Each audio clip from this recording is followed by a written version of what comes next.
Oi gente, tudo bem?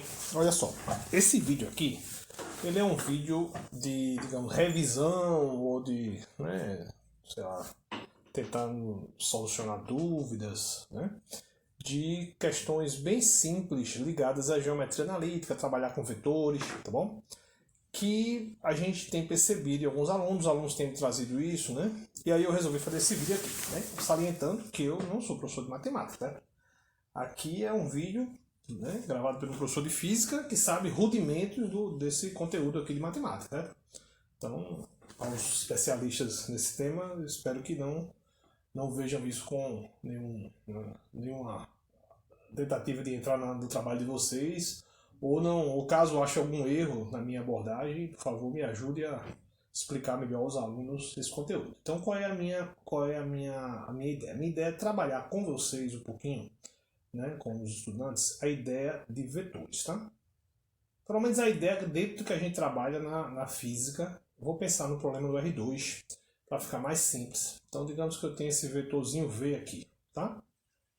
Então, esse vetor V, como é que eu posso representar esse vetor V em coordenadas cartesianas x e y? Então, eu projeto, a ideia da projeção é como se você colocasse aqui uma lâmpadazinha aqui, aí a sombra dessa bicha vem para cá.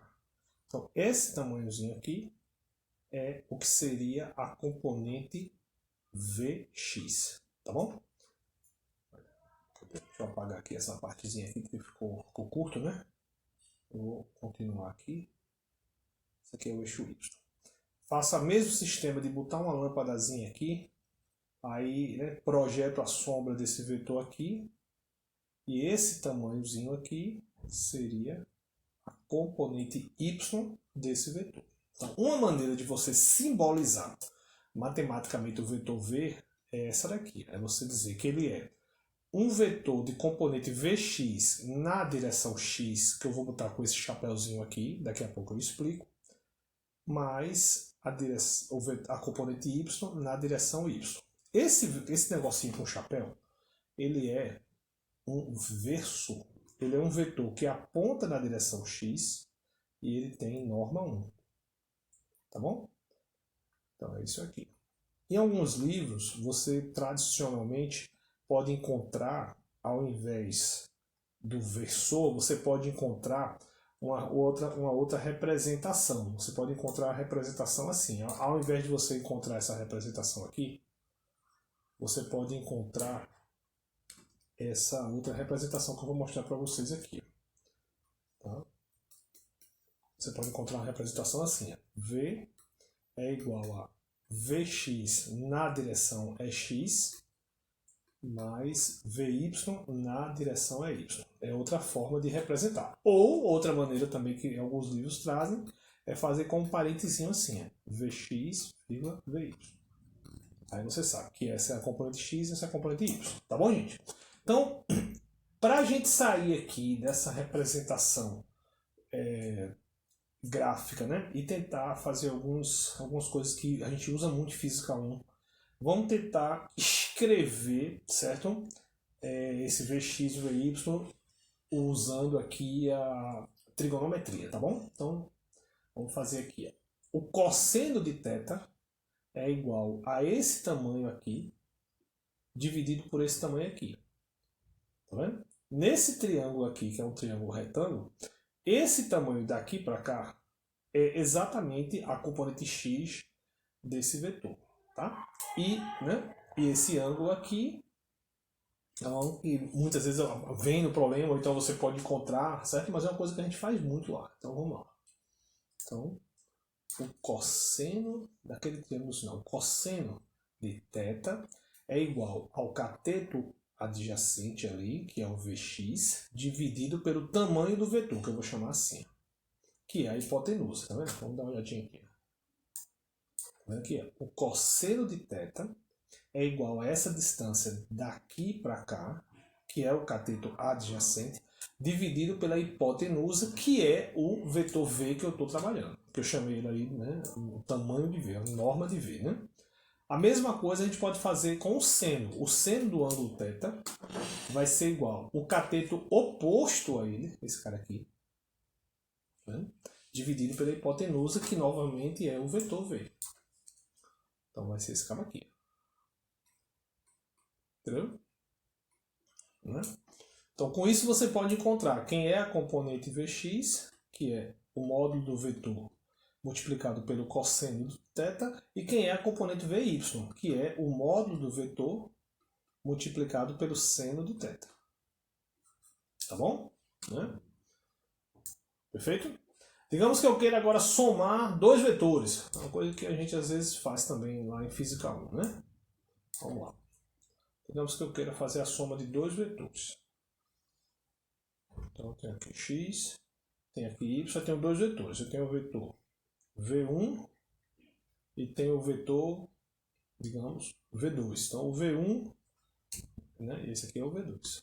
Então o V1 é um vetor assim, ele é V1x, V1x na direção x, V1y na direção y. Usei aquele parentezinho lá para representar. Já o V2, ele é um vetor que só tem componente x. O V2 ele é um vetor que ele só tem componente x. A componente y dele é zero. Por que eu sei isso? Porque ele está paralelo ao eixo x. Tá vendo? Né? Então, se eu quiser fazer V1 mais V2, eu vou fazer V1x, V1y, mais V2, que é V2x0. Tá bom? Aí você pode, se você não lembra de soma vetorial, você pode tratar isso como se fosse uma soma normal, tá? Sendo que você tem que lembrar que você tem que somar cada tipo. Você vai somar a componente x de um com a componente x de outro, a componente y de um, a componente y de outro, tá bom? Ficou meio, deixa eu apagar esse aqui, ficou meio feioso. Na verdade a minha letra é ruim, né? Mas aqui ficou um pouco pior. Tá bom? Então o vetor resultante da soma V1 mais V2 basicamente é o vetor que é V1x mais V2x V1y. Tá bom? Esse é o vetor resultante. Né? Soma as componentes x, soma as componentes y. Tá bom? Se eu quiser fazer o produto interno de V1 com V2, tá? Então vamos lá. O produto interno de V1 com V2. Ele é simbolizado pelo botar um V1 ponto, né? Você vai V1 ponto V2, tá bom? Então como é que é essa operação? Então, ela vai ficar V1x, V1y interno V2x0. Aí como é que você faz? Você faz assim, você multiplica essa componente por essa,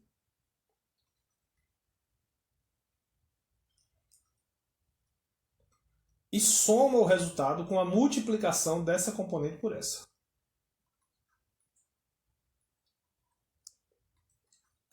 Então, o resultado vai dar V1x, V2x. Tá bom? Beleza? Né? Então, esse é o resultado. Lembrando que o produto interno é um escalar, né? É um número, beleza? Então, essas coisas que são aparentemente simples, mas elas têm, às vezes, gerado algumas dúvidas quando eu vou resolver alguns problemas, né?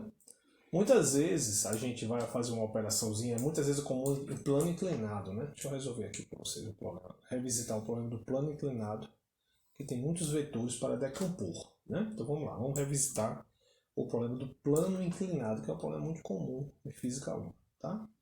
Então aqui eu tenho a superfície horizontal, que é a Terra. A Terrinha está aqui. Aí o plano inclinado é uma rampa, uma ladeira, um negócio. Pronto, esse é o plano inclinado, sabe? Uma superfície que faz um dado ângulo θ com a horizontal. Aí quando você coloca um corpinho aqui, esse corpo, ele tá, se você não tiver atrito, ele está submetido a duas forças. Uma é a força... Eita, meu Deus, corri aqui a reta, desculpa. Perdão. Desculpa. Uma das forças é a força... Perdão. Uma das forças é a força peso. Essa é a força que a Terra puxa ele para baixo. A outra força é a força que essa superfície aqui inclinada faz sobre ele, que é a força normal. Tá bom? Então, essas duas forças aí, a gente precisa trabalhar elas, né? Para poder organizar a representação delas dentro da segunda lei de Newton, né? Porque a gente precisa o quê? A gente precisa descrever qual seria a direção do movimento, que basicamente é essa daqui, porque o corpo se move a priori numa linha paralela à superfície, que é uma superfície inclinada. Então a gente precisa decompor as forças nesta direção, que é a chamada direção X, e na direção que é a direção da normal, que é a direção perpendicular à direção do movimento, tá bom? Então acaba tendo aí a necessidade de uma decomposição vetorial, tá? Deixa eu ir para outra página aqui, para poder escrever isso mais detalhadamente aqui, tá? Então, tradicionalmente, o problema clássico que a gente resolve, deixa eu apoiar melhor aqui nisso, que a gente resolve em Física 1, ixi, foi melhor, mas ficou pior aqui, ó. Fazer o desenho direitinho. Vamos tentar fazer o desenho direitinho para vocês. Então, o problema clássico que a gente resolve, basicamente é, você tem aqui um horizontal, tem aqui uma linha inclinada, que é o plano, aí aqui você tem uma força que é uma força peso, tá? Se eu conseguir desenhar ela perpendicular, né? Você tem aqui uma força que é a força peso, tá? Essa força peso eu preciso, usando esse ângulo aqui, decompor ela nessa direção aqui, ó, que é a direção, como a gente diz, que é a direção onde vai ter um movimento. O corpo que está aqui, ó, ele vai se deslocar ao longo dessa superfície, que é uma superfície inclinada, tá bom? Então, observe. Essa linha aqui, apesar de ela estar bem desenhada, ela faz um ângulo reto aqui.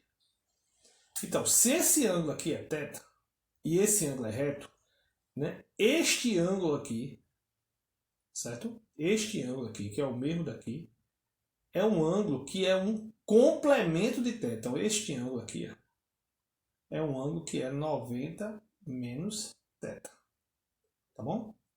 Então, gente, se você pegar uma reta aqui, ó, que é perpendicular ao plano inclinado, esse ângulo aqui é θ. Tá bom?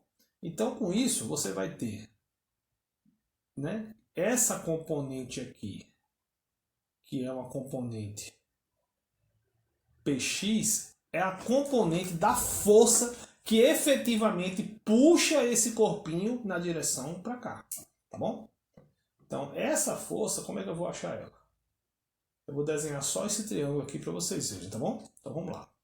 Vou desenhar só esse triângulo aqui. Aqui está a superfície horizontal, aqui está o peso, aqui está uma retinha e aqui está o ângulo θ. Essa força aqui, ó, essa componente aqui, é o Px. Então, esse ângulo aqui é reto. Ó.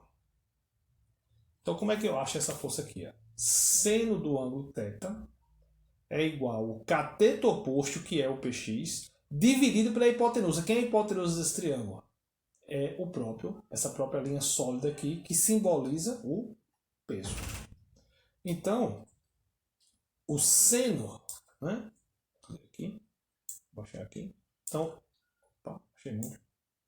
Então, o seno de θ é igual a cateto oposto, que é Px, dividido pela hipotenusa, que é P. Cateto oposto ao seno é Px, que é essa coisa aqui, dividido pela hipotenusa, que é o peso. Tá bom? Então, com isso, você chega naquela relação que a gente deduziu lá, que Px, que é a componente aí do peso, é igual a P seno de θ. Tá bom? A mesma coisa você pode fazer com a outra, com essa outra lado aqui do triângulo. Esse outro lado aqui é o cateto adjacente a esse ângulo aqui. Então você vai fazer o quê? Cosseno de θ, né? Então você vai fazer cosseno de θ é igual a esse lado. Esse lado é basicamente a componente y do peso. Tá bom? É o Py. Né? É o lado PY, tá bom? Então vai ser PY sobre a hipotenusa, que é P. Então vai dar PY sobre P. Então com isso, PY é igual a P cosseno de θ.